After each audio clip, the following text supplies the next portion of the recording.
So we all want to hire the right person, and a lot of software companies out there will tell us that their product will help us solve the problem. Well, will it? Let's hear an answer or perspective from someone who is not affiliated with any product and is also a global expert. That's coming up now. Hi there, I'm Andrea Adams. This is the HR Hub, and on the show, we talk about anything related to HR. Please subscribe to the show or to the podcast to keep learning from my amazing guests. So today, my guest is again Matt Alder. Matt's a talent acquisition futurist, an international speaker, an author, and also the host of the Recruiting Future podcast, which is in the top 1.5% of podcasts worldwide. Also, he is not associated with any particular company. And so I think we'll get some unvarnished truth. Hi, Matt. How are you? I'm very good, thank you. And thank you very much for having me on the show again. Well, I'm delighted to have you on. This is interesting stuff. I've had a few people, not a few, one person on talking about skills. But before we get there,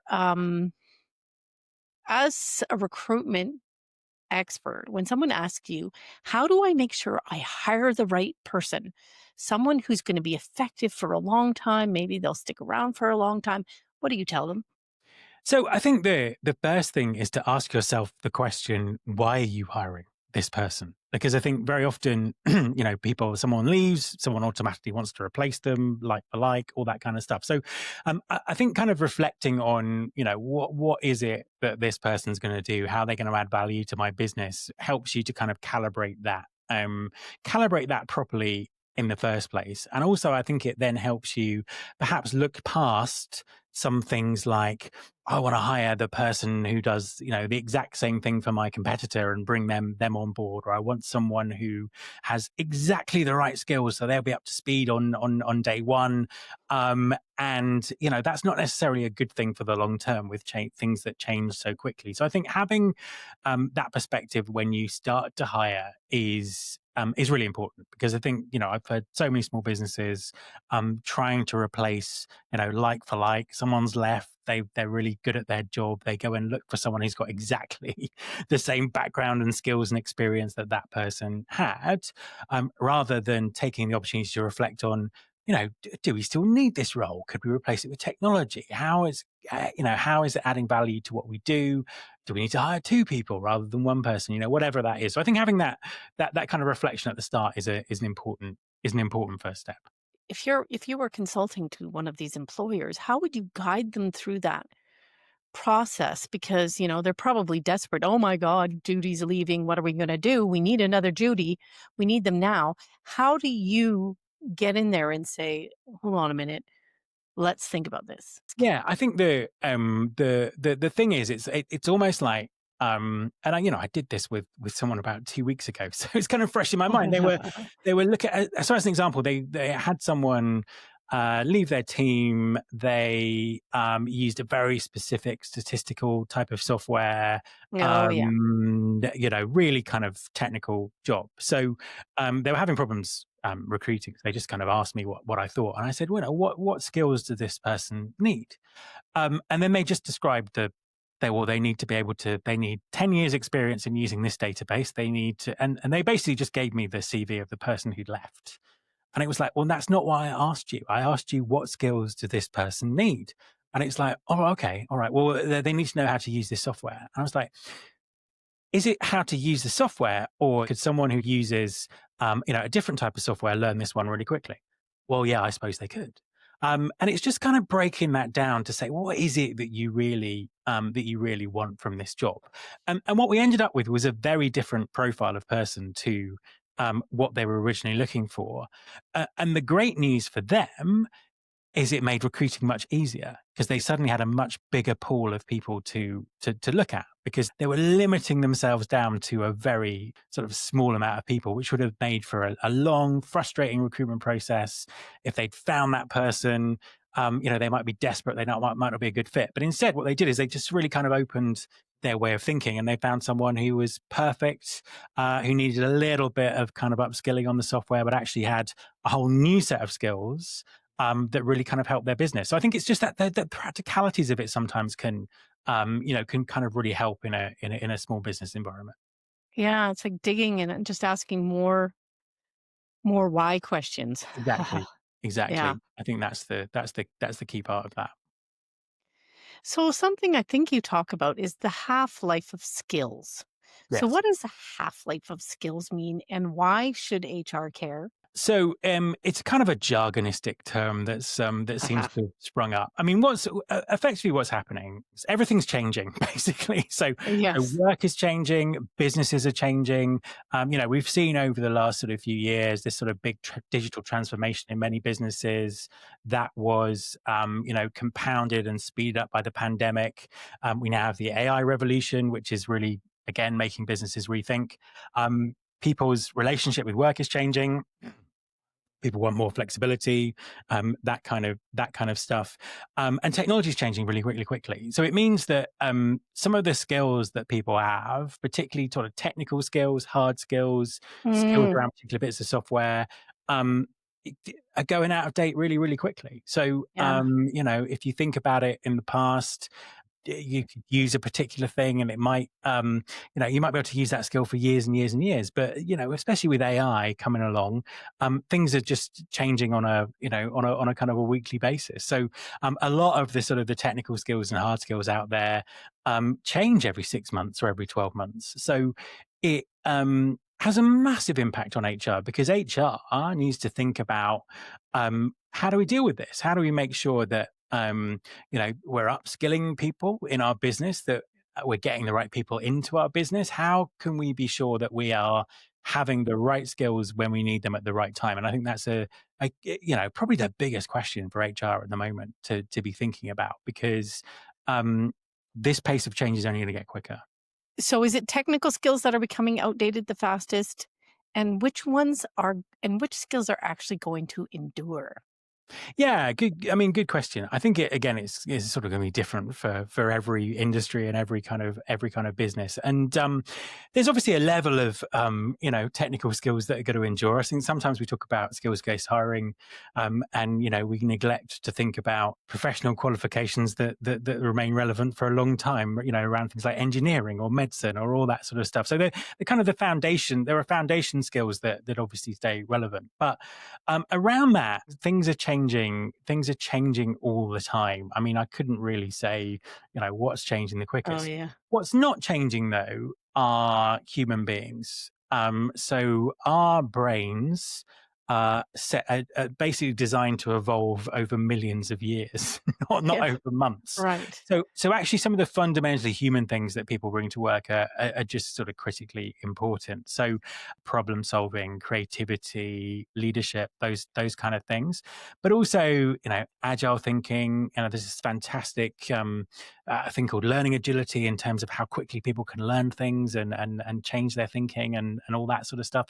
They're the real things that become incredibly important. And I think if you read any report about the future of jobs and AI, they're always the things that get cited that are still enduring and durable, if you like. Formerly, we'd call them soft skills, but durable skills Hmm. seems to be a kind of a more accurate description. So I'm going to just add in a question here that I wasn't planning on asking, but we are sort of talking about it.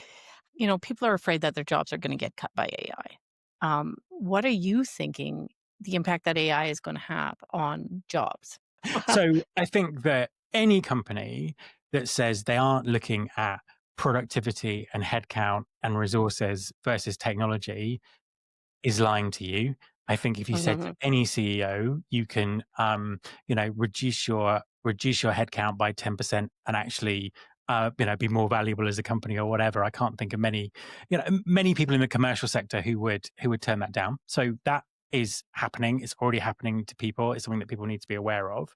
At the same time, I think when generative AI first kind of hit the public consciousness, there were people predicting that everyone's job would be gone in 6 months and all this kind of stuff, and that's not true, because essentially AI does augment. You can use AI from an augmentation process and, all that sort of stuff. But it's interesting because I think a lot of the companies who are talking about, we're not cutting headcount, we are using AI to augment, the people that we have.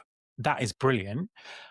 but what they're doing is they're not hiring as many people in the future. So I think that there's a lot of smoke and mirrors about this not affecting jobs, which I do not buy, because I think that when anything has happened that promises gains in productivity, commercial companies will look to kind of exploit that, and that's just the way that businesses work. Lots of smoke and mirrors around this, but I don't think it's quite the doom and gloom that some people say it is, because ultimately, we live in a capitalist society that depends on people having jobs and earning wages to consume and have Right. money and drive things forward. So, I think some of the certainly the kind of the short-term doom forecasts are overblown, but 100% this is affecting people's jobs, and it's happening right now. So, what should you prioritize when hiring? Because employers still want, as we were talking about earlier, they want to replace like for like. They want someone with this software, and they need that. Um, should they be hiring the technical skills, or should they be hiring for something that's going to last a bit longer? Are we finally at that point where you hire for, what was it? Hire for attitude and train for skill. Are we there? Yeah, I hope so. I think there's a two Really? parts to it. Yeah, well, I think there's two parts to it. So I think, firstly, if you're hiring people and you're hiring people, as permanent headcount, you really need to think about their ability to develop in the future. Hmm. So, as this technology changes, do they have the skills to learn the new technology? Do they have the motivation to do that themselves? Are they going to expect us to do that for them? Can we work together to kind of do this? So I think that, looking at someone's adaptability and skill to learn new skills is a really big thing. The other part of it is thinking about, actually, if you need someone with this skill right now for something very specific, are you hiring a permanent person? Or are you, buying in or borrowing that skill on a contract basis, or whatever that might be? And I think that's another important thing to think about. And when you're hiring though, and so in the age of AI, anybody can put pretty much anything on the resume in the perfect way using AI. How do we know if someone actually has the skills versus what they just put on their resume, or they can Yeah. say in an Oh, interview? absolutely. And this is where I think we need to really think about the reinvention of recruiting, because resumes, poorly designed interviews are not going to unearth this kind of stuff. So what I'm kind of really excited about is, for decades we've had assessment science that can, Yes. predict people's performance, measure their skills, measure their soft skills, proven peer-reviewed science that the companies just don't use. Hmm. And a lot of that is just because of the way that's been sold. Traditionally very expensive, very time-consuming to be able Yes. to do that. Where I think the technology is taking us is it's democratizing the availability of that kind of science. So I think that there are lots of really interesting assessment platforms out there, some of which are available to smaller businesses rather than just bigger businesses, and the ability to kind of put people through those type of assessments that are kind of really candidate friendly, that people like doing much earlier in the process, even at the beginning of the recruitment process, is kind of revolutionary. So we can get to the point where people are coming for an interview, we already know the skills that they have. And I've seen, one organization on my podcast last week who were pretty much able to predict people's performance in call center jobs based on an assessment, the first assessment they did in the recruitment process. But then they use that data to really train their recruiters to make better decisions. So really, really interesting stuff. So I think that the assessment technology out there has a lot of the answers to this. And if it's not something that you've ever looked at, you've never looked at the science behind this, it's a really important time to do it, because I think there's a huge opportunity out there. Hmm. Yeah, my experience with that is that it is, you have to hire a psychologist. It's very expensive, but I need to look into some of Yeah, those. and that's all now changing, which is great. And I think the caveat that I would say is, there's an AI gold rush going on out there for software providers. So you need to check that the vendor that you're using is using the kind of the proper peer reviewed science, and not some kind of crazy AI stuff that they've just made up. Because we have science behind this, Mhm. and that's what people should be using. How do you know when your team needs upskilling versus when you need to hire new people?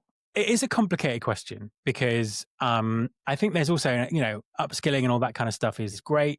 There's an aspect of it that sometimes do you need an external perspective? Do you need someone coming in who's got a different set of experiences and a different skill set to your existing team who can help them, see things differently or upskill quicker or whatever? So I think that's always a consideration. It's like, is it appropriate to bring someone in externally to give us a different perspective on this?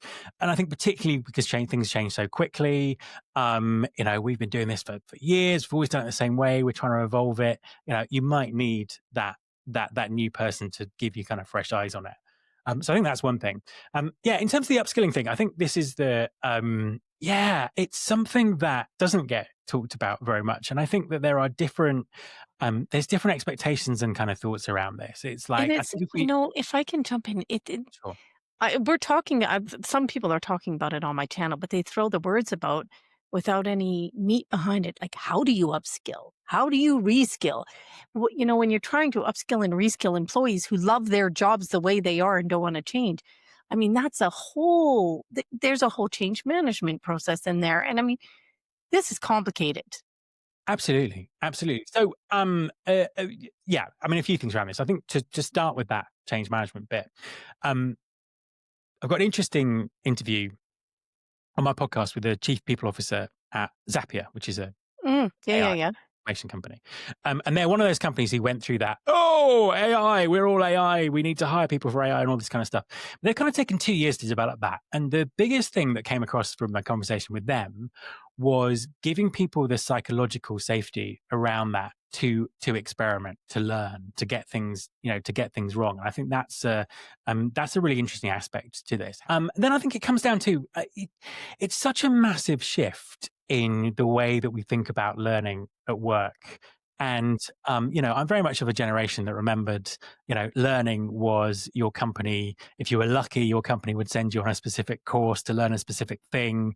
And, if you're unlucky, you didn't do that course, therefore you didn't learn that thing. And I think that, from everything we know about learning, we know that that's not really an effective way of doing things. So you hear all these kind of jargonistic things about learning and the flow of work and all that sort of stuff. And I think that the availability of so much information that people can learn from is fantastic. I think the short form content, all this sort of things, there are great ways that people can do it. But it does come down to the attitude and the ability of someone to want to learn Yes. things. Because, whatever a company does, to me, it's really down to the individual to want to do that and to kind of do that for the sake of their career, if that makes Mhm. makes any Yes. Yeah. that as an employer, you want people who just do this for themselves automatically, who aren't actually relying on you to do it, who are just doing it for the good of their Mhm. career, and you're just helping guide them and give them resource to do that or time to do that if they need it. I think that's the ideal scenario. But there are generations in the workforce where that's just not something that you do. So, yeah, I think that there's some of the kind of there's some real sort of psychological basic considerations around it. As you've said, it's a very easy thing to say. It's very easy to provide people with learning platforms with micro learning and all this kind of stuff. Yeah. It's that Totally. kind of willingness and ability to do it is a critical thing. Now, as we move forward, as different generations come into the workforce, I don't even think this will be a question that people ask, because I think that it will just be kind of second nature that we need to learn stuff, we need to upskill Mhm. stuff, we need to kind of do this. This is how my career works. Yeah. I'm kind of off to do it. But at the moment, I think there's a significant proportion of the workforce who just don't think like that because they've never had to think like that. So yeah, it's a complicated one that needs a bit more consideration than just a few phrases and a bit of jargon. So you're hiring now. How do you predict what you're going to need in a year and then hire for that now? Yeah, I think it's kind of a really good question. And again, I think that um it's almost like, what's the evolution of workforce planning? How is it working? And there's some stuff I can say around that. However, what I would say is I think companies can be in a lot better state than they are now. I think if if HR was kind of more aligned to the company's objectives, and it's kind of, where is this company going? Where do we want to be in 3 years' time? I Yeah. think that there is planning that you can do around that. It's like, well, actually, we're going to be a big AI company, so therefore we're going to need these AI skills. What's the pathway to do this? What do we know? What do we know? What do we don't know? What can we, what can we do?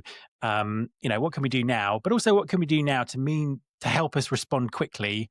When we do know what skills we need. So it's developing that kind of agility, but also the real intelligence gathering. And actually, one of the interesting things about recruiting and talent acquisition, particularly with recruiters, they're talking to your competition all the time, and they've actually got probably a good perspective on, how skills in the markets are shifting. What are people doing? Mm, So I think there's a source of intelligence there, from either recruiters in your business or external recruiters you might be using in terms of how markets are developing, because these people are talking mm, to people all day, every day, yeah, and doing that. So I think that's an important thing. But I think it's just that partly having an eye on the long term and thinking about what are the scenarios, what can we actually, what we know that this is probably going to happen, we should do something about this right now, but also having that flexibility to say, okay, right, we could be, we can't sit down and make a 12-month hiring plan now. We're going to have to review it every quarter because things are moving, and having the flexibility and the processes to do that is kind of important. And that has really big implications for HR around things like, annual performance reviews and annual appraisals and annual workforce planning. Everything becomes shorter term, quicker, and more agile, more flexible. And that's a big mindset shift for HR. it is a big mind. It's a But big mind shift in a yeah. mind shi mindset and processes that have been static for so long. Yeah, and many people are still trying to get into place and never did get it right. Well, they're at an advantage because they're not changing things. They're just putting different things in place. If someone wants to learn more about this whole idea around hiring for skills, predicting what skills we're going to need and hiring based on that, what do you suggest and where can they find you? Yeah. So I have a podcast, Recruiting Future. We talk about skills all the time. So on a monthly basis, there'll always be 2 or 3 interviews about skills from people who are actually doing this in practice. I think that Yes, the thing about the whole skills thing is there's a conference and industry narrative about what's going on, and then there's what's actually going on, which is quite a long way behind that. So I think that learning about the practicalities of what people are doing is important. I've also written a book called Digital Talent that has a lot about flexible skills thinking in it. Other hmm, than that, I mean, skills is a massive debate in the industry. So there's a huge amount of webinars and conferences and information about it out there. Um, Governments are writing research papers on skills. yeah. There are so many. The World Economic Forum's got a review. It does a report every year on skills for the next 3 or 4 years, 5 years, all that kind of stuff. So there's a huge amount of stuff out there, but you need to go out and find it and dig into it and kind of be really open minded because this stuff is changing. This stuff is changing quickly, and it has some real fundamental implications for HR. Well, thanks, Matt. That was so thought provoking. I am thinking about skills and that it is still quite nebulous. And I might just find some more people to talk about skills on the channel here because I think it is a big thing for HR and how we embed that in our practices. Matt and I spoke about the real use of AI in recruiting now and in the future, which may be different than what we're seeing on LinkedIn and social media and all of that. A link to that discussion is right here. Thanks for watching out there. We'll see you next time.